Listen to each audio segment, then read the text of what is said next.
at with the finals. We're going to the phones.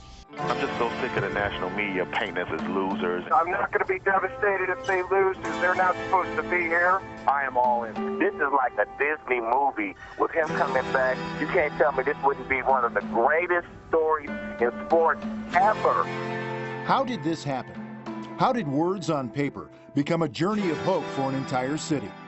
It absolutely has, and this may be a month of June unlike any other in Cleveland sports history. LeBron James and the Cavs are positioned to scratch a 51-year itch. And there it is, the obligatory Cleveland hasn't won a major championship since 1964 when the Browns beat the Colts, blah, blah, blah, blah, blah. Yes, they get it. But if you think that defines a Cleveland sports fan, then you really are an outsider. Because if you grew up here, you know it's never been about the failures, it's always been about the fight. I guess you might say it's a blue-collar town. They take ownership of their sports teams. They support them. A lot of times when they're down, they're there. When you're up, they're there. Our battle scars are about this thick. We don't need anyone's pity. Rizzo is a sounding board for locals who wear those scars as badges of honor. For sports fans here, it means you're invested. You have endured and fought through adversity for yet another shot at glory.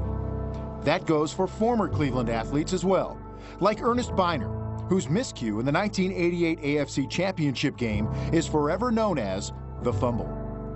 Understand that, everybody does fumble, basically. Everybody makes mistakes, but you have an opportunity to have some redemption. It has been some hardships there. I lived it, the fumble, the drive, Red Right 88. So I've been through it with the fans and understand how their heart is definitely ready and set to get a championship. In fact, the Cavs team has adopted many Cleveland qualities, like hard work, a no-nonsense approach, and that word that LeBron often uses, sacrifice. Since I've been here in 1970, there's been a lot of adversity that they've had to fight through and keep their heads above the water, and now they're starting to see the city blossom. Good things are happening for the city. There's a general excitement. It's all people talk about from the time they get there to get their coffee at 6 in the morning on the golf course to the leagues at night when they're finishing up. It's what's going on with the Cavs, checking their phones constantly. Sports anchor John Telich is the dean of Cleveland Television, a local product who's covered sports here for 35 years and actually attended that 1964 NFL title game while in high school, thinking at the time it would be the first of many sports celebrations. They look at our sports population and think, woe are they. These people, what have they had to deal with? But they don't understand. This is a tough, hard, gritty kind of a city, and that's the type of people that we have. The absence has made the heart grow fonder. We want it more than we did 20, 30 years ago. No one ever thought it would take over 50 years to get a sports team championship here again. 2 generations of people in Cleveland have never seen a championship parade. In a place where being a diehard fan can be as unforgiving as the January winds off Lake Erie, the dream continues. And perhaps LeBron James is Cleveland's modern-day Jim Brown.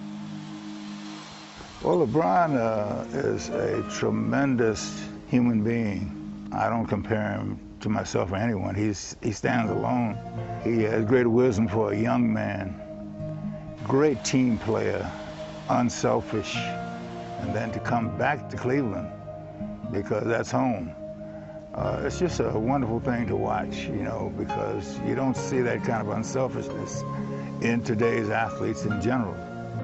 Clevelanders have long considered themselves to be either East or West Siders, but now they meet in the middle, all in, if you will, an underdog city pulling for its underdog team. It's like LeBron wrote in his essay, what's most important for him is bringing one trophy back to Northeast Ohio. It's the one they've been waiting and waiting for.